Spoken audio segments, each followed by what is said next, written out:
Je vais faire juste deux choses, peut-être rapidement. Parler un peu des 12 derniers mois, parce que bon, vous êtes loin du pays. Je suis moi-même issu de la diaspora, comme vous le savez. Donc, il faut que je vous donne un peu quelques nouvelles du terrain. Oui, vous donnez les infos. Côte d'Ivoire. Et puis ensuite, je parlerai de la campagne et de ce qui se passe actuellement. Donc, les 12 derniers mois, en fait, on est le 14 mars. Donc, 15. Il faut me pardonner, mais c'est pas seulement ça. Dimanche, samedi dernier, on a fait la journée des femmes. Madame a été décorée là-bas à la maison du parti. Il y avait plusieurs milliers de femmes. Ça, c'est samedi. Voilà. Dimanche, on a fait le lancement du district d'Abidjan. Il y avait plus de 6000 personnes à la maison du PDCI. Lundi, je suis allé à Yamoussoukro.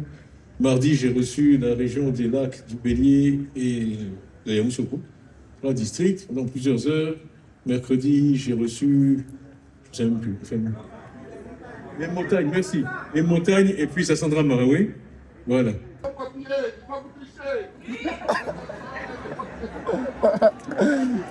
Ils ont déjà copié. Trois d'avance. Un mois après, ils se sont organisés par région. Les Anglais ont cette phrase extraordinaire. Ils disent l'imitation est la forme la plus accomplie de flatterie. Bah ouais.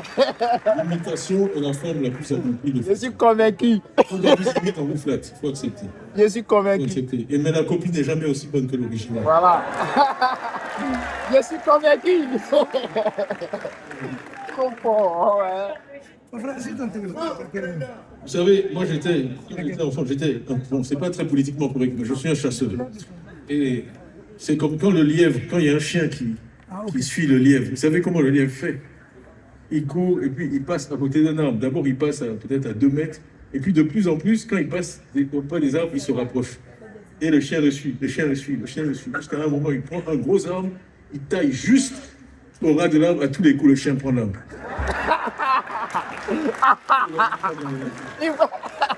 Ils n'ont rien compris. Ils n'ont rien compris. J'ai toujours procédé comme ça. Voilà, ceux qui m'imitent.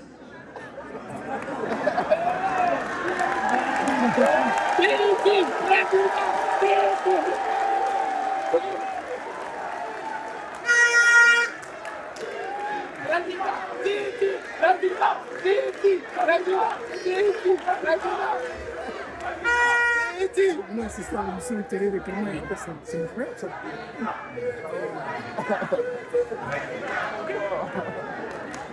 Il y a un gros arbre qui les attend quelque part.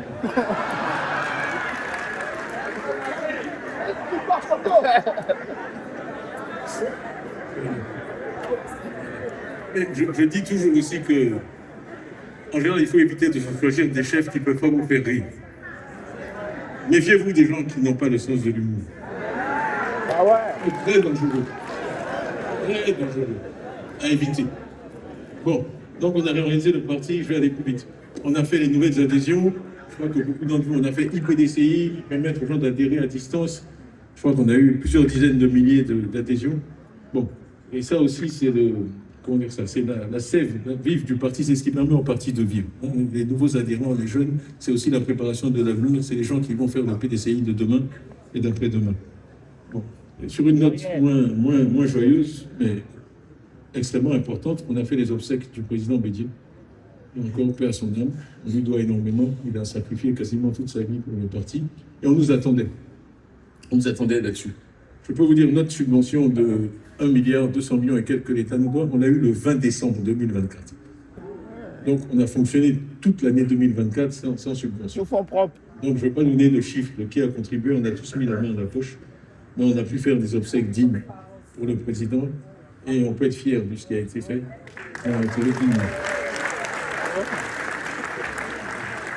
On a lancé aussi la préparation du programme présidentiel. Donc avec 6 groupes de travail, vous savez, on a fait paix et sécurité, on a dit capital humain, donc santé, éducation, on a dit économie et équité, on a parlé de société, qui regroupe les droits de l'homme, la justice, etc.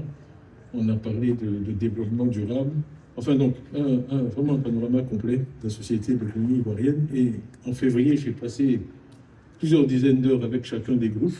Il y a plus de 400 cadres qui sont mobilisés depuis 1 an pour travailler là-dessous. Et quand vous passez au PDCI, si vous venez au siège à 22h, 23h, les gens travaillent. Bon, un des thèmes, en tout cas, depuis que je suis président, c'est le travail. On travaille. On travaille. Union, discipline, travail. Et ça porte ses fruits. Donc, je ne veux pas en dire trop, comme notre frère là-bas a dit, il ne faut pas trop en dire, parce qu'on nous écoute. Les murs ont des oreilles. Mais je vais vous dire, vraiment, j'ai vu le résultat est excellent, et on le présentera le moment venu. Le moment venu. Le moment venu. Inch'Allah. Bon, on a aussi remobilisé. Après les obsèques du président Bédier, on a fait Soubré, le 21 juin 2024. C'était extraordinaire. Je pense que vraiment tous ceux qui ont participé à ça s'en souviendront. On a eu 100 000 personnes à Soubré. On a fini vers 12h30. L'après-midi, il y a 100 000 personnes de plus qui sont arrivées. C'était 200 000 personnes qu'on a mobilisées. Il n'y a pas de route là-bas. Donc on avait 789 mobilettes. On transportait les gens. Il fallait le voir. On a fait tout ça sans qu'il y ait de force de l'autre. Et Dieu merci, Dieu a fait que rien n'est... Enfin, tout s'est bien passé. Et bon, après, c'est... Pour l'anecdote, hein, en tout cas, le village où j'étais logé, le matin du... Mais ma soeur Yamousso était là aussi, le matin du... Comment on appelle ça? Du meeting. Le matin du meeting, il n'y avait pas d'eau. C'est des choses qui arrivent. On se déplace parfois. Ouais, voilà. On s'est lavé avec des seaux de l'eau. Ça n'a pas empêché qu'on leur explique que, au niveau de l'IDH, ils ont une performance catastrophique. Ouais, mais ça se voit maintenant. La prochaine fois, ils ne couperont pas l'eau. Donc, c'était pas de bonne humeur. Ils vont couper le courant. On a toujours des groupes électrogènes. Non, plus sérieusement, on a fait Soubré, qui était vraiment très important. C'est une zone où politiquement on est très fort, on a beaucoup de députés. Donc ils ont dit c'est normal, le PDCI est très fort là-bas. Donc après ça, on est allé à Boissou, juste pour leur montrer. Et à Boissou aussi, a été un énorme succès, dans une zone où le PDCI traditionnellement n'est pas nécessairement très fort. Et puis ils ont fait encore des commentaires, donc après on est allé à Yopougon. Je vois beaucoup de pagnes de Yopougon dans la salle. Là, je salue tous ceux qui y étaient. Merci. Merci. Et c'est l'occasion de saluer la société civile. Je voulais dire d'entrée qu'au-delà du PDCI, on salue tous les mouvements de soutien, mouvements tiamistes. CIP, vous avez entendu CIP. CIP, c'est une autre Côte d'Ivoire est possible. C'est ça que ça veut dire CIP. Une autre Côte d'Ivoire est possible. Voilà, on salue tous les mouvements. Ils jouent un rôle important. Une élection présidentielle, elle se gagne chez l'adversaire. Celui qui gagne, c'est celui qui peut avoir le plus de voix chez l'adversaire. Parce que vous faites le plein de vos voix. Et après, la vraie bataille, c'est est-ce que vous êtes quelqu'un qui peut attirer des voix chez l'adversaire. Donc, beaucoup de mes discours ne sont pas orientés seulement vers les militants du PDCI. Je parle souvent aussi aux militants des autres partis qui m'entendent. Bon, on a fait là aussi la RLO, la révision de la liste électorale, ça a été mentionné plusieurs fois. Bon, vous savez que avant cette révision, la Côte d'Ivoire avait 7 800 000, en gros, électeurs inscrits. Et quand je suis revenu au pays, j'ai souligné cette anomalie. Hein. Le Ghana a 30 millions d'habitants, la Côte d'Ivoire a 30 millions d'habitants, le Ghana a 17 millions d'inscrits. On a 7 millions 8. C'est le cœur du problème. Parce que si vous avez 7 millions 8 d'électeurs et qu'il y a 30-35% de participation, vous avez 2 millions de votants. Avec 1 million 100 000, vous avez la majorité.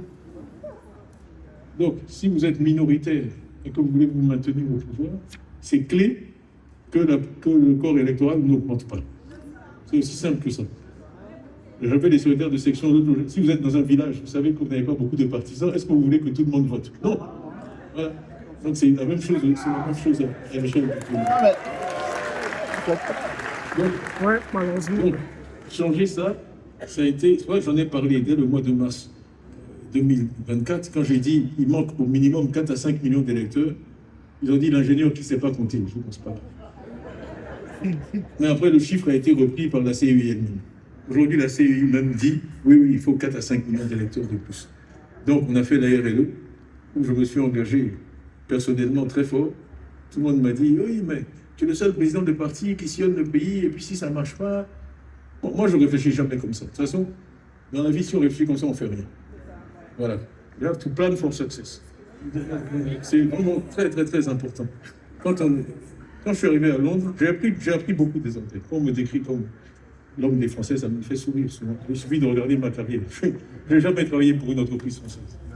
Donc, je suis allé de McKinsey, ensuite à la Côte d'Ivoire, ensuite à Prudential à Londres, ensuite à la Crédit Suisse à Zurich. Donc, mais il y a une chose que mon premier patron m'a appris.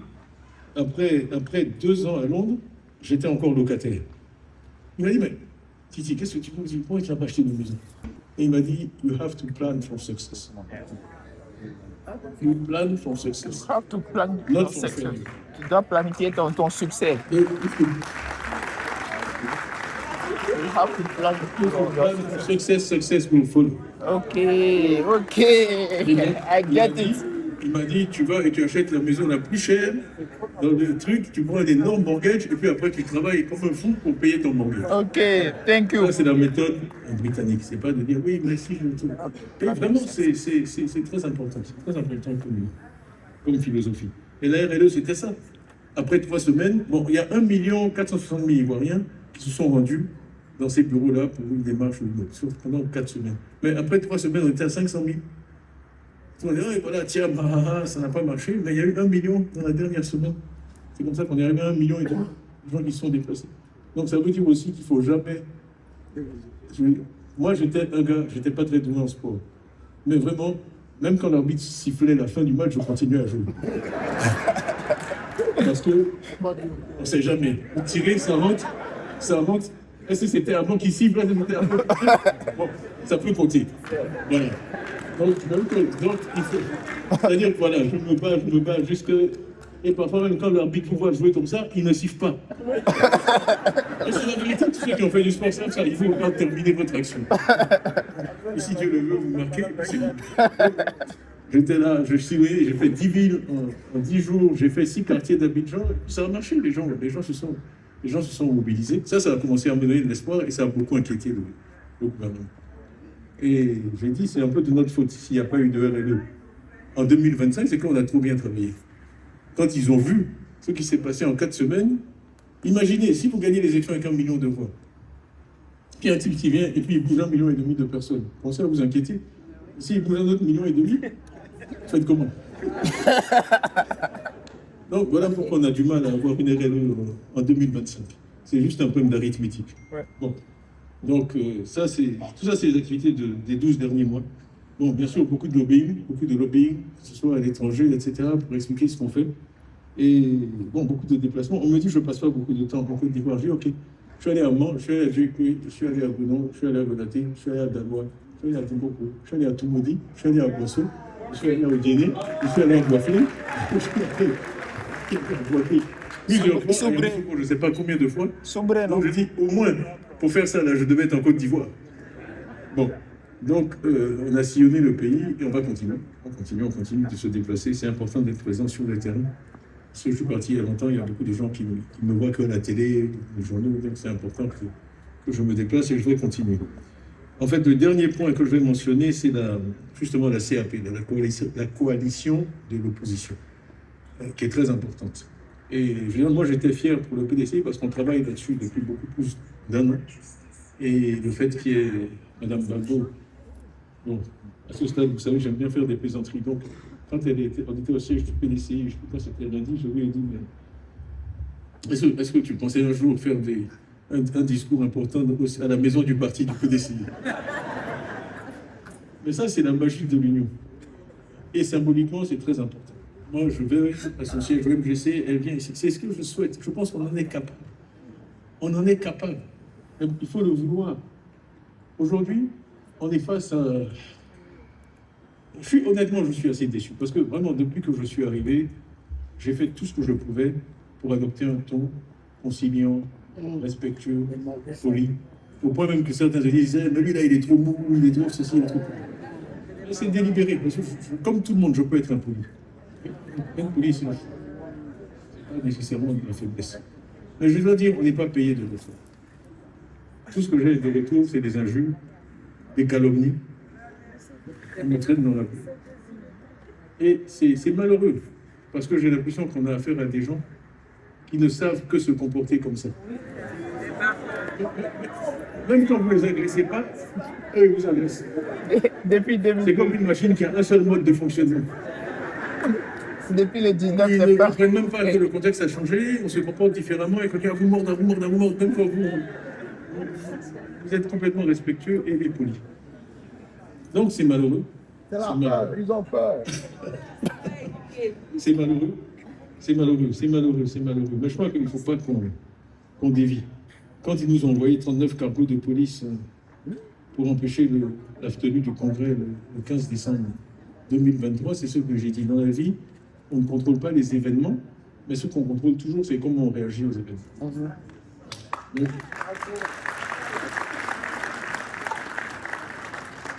on va continuer à ne pas répondre à la provocation. Bon, il y aura quand même des petites réponses. Je vais remettre ici. Il y en a un qui a fait un podcast pour expliquer que je ne paye pas mes impôts en Suisse ou je sais pas quoi. Ça, vraiment, celui-là, je vais les poursuivre en diffamation.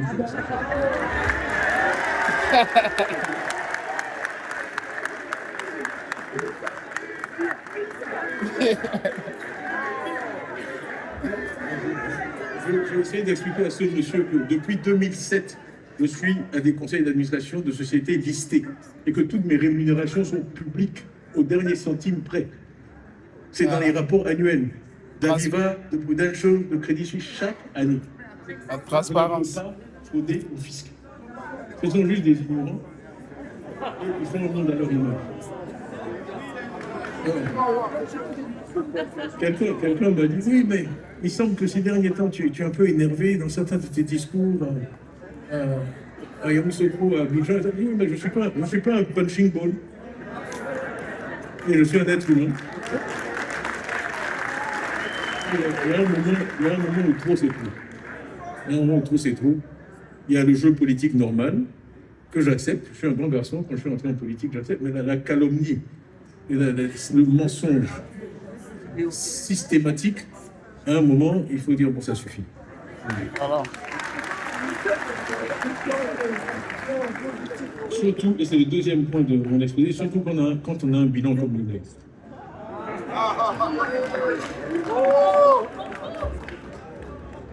On a parlé d'IDH. Quand le PDCI a été chassé du pouvoir en 1999, la Côte d'Ivoire était 125e dans le monde à l'IDH. Voilà. 25 ans après, on est 166e. Tu étais 10e, tu es 20e. Voilà. Si votre enfant vient et vous dit, papa, mes notes ont augmenté, mais j'ai reculé dans la classe, il n'allait pas lui dire pareil. Donc c'était la réponse. C'était la réponse. Ou alors, oui, on n'est pas 166e, on est 159e. Voilà. On est pas 193. On n'est pas complètement... C'est pas sérieux. Non, je plaisante, mais en fait, derrière ça, il y a des vies humaines. Plus sérieusement. Et moi, je fais des tueurs. Il y a des milliers d'Ivoiriens qui sont morts, qui ne seraient pas morts si seulement on avait les mêmes performances de santé qu'on avait il y a 20 ou 30 ans. Il y a une mortalité supplémentaire. Quand je suis allé à Soubré, j'ai vu les chefs de village, qui me disaient, maintenant, on travaille beaucoup 4 jours par semaine, parce qu'on ne fait que des enterrements. Les gens les voient, les gens les sentent dans leur vie, dans les campements, ils font que des enterrements. Et moi, je ne vais pas donner de chiffres. Mais en tout cas, c'est beaucoup d'Ivoiriens. Taux de pauvreté, les chiffres officiels, 22% en ville, 51% dans nos campagnes. C'est-à-dire qu'une personne sur deux, après 15 ans de gestion extraordinaire, une personne sur deux dans les campagnes est pauvre. Et comme me disait le député d'eau, 50 c'est une moyenne, c'est-à-dire qu'il y a des endroits en Côte d'Ivoire où c'est 60, 65, 70% de pauvres. 50 c'est juste la moyenne nationale. Donc avec des performances comme ça, je dis qu'on ne doit pas trop élever la voix. Il y a des comparaisons internationales qui sont faites en matière d'éducation. On place les pays en fonction de résultats en mathématiques, par exemple. Il y a 14 pays africains qui sont comparés. À votre avis, on est combien? Non, on n'est pas méchant. On est avant-dernier. On est 13e, sur 14. Mais ça ne me réjouit pas. Ça ne me réjouit pas. Ça ne devrait pas être. Parce que ces pays qui sont devant nous sont plus pauvres que nous. Ils ont moins de moyens que nous. Donc comment on fait avec plus de moyens pour rester derrière eux? Et c'est la même chose dans la santé. nos statistiques de santé principales sont en dessous de celles du Burkina Faso et en dessous de celles... Est-ce qu'on dit ça? En dessous de celles du Sénégal. Le PIB par tête en Côte d'Ivoire est 60% supérieur au Sénégal. On est 60% plus riches, ou bien ils sont 60% plus pauvres, si vous voulez. Les enseignants sénégalais sont mieux payés que les autres. Résultat, il n'y a aucune université ivoirienne dans les 30 premières universités en Afrique de l'Ouest. Et il y a des universités sénégalaises. Donc, avec tout ça, c'est pas possible de dire que ça va bien et de vouloir des félicitations. Donc, je vais finir, avant d'aller m'asseoir, je vais poser la question que je vais poser à tout le monde à Abidjan, et que ces gens-là, ils ont eu 15 ans au pouvoir. La seule question pertinente aujourd'hui, c'est pas ma nationalité, c'est est-ce qu'ils méritent 5 ans de plus? Jamais.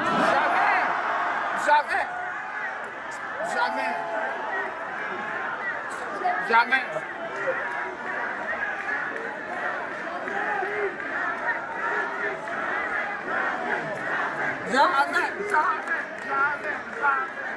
Donc, est-ce qu'ils méritent 5 ans de plus?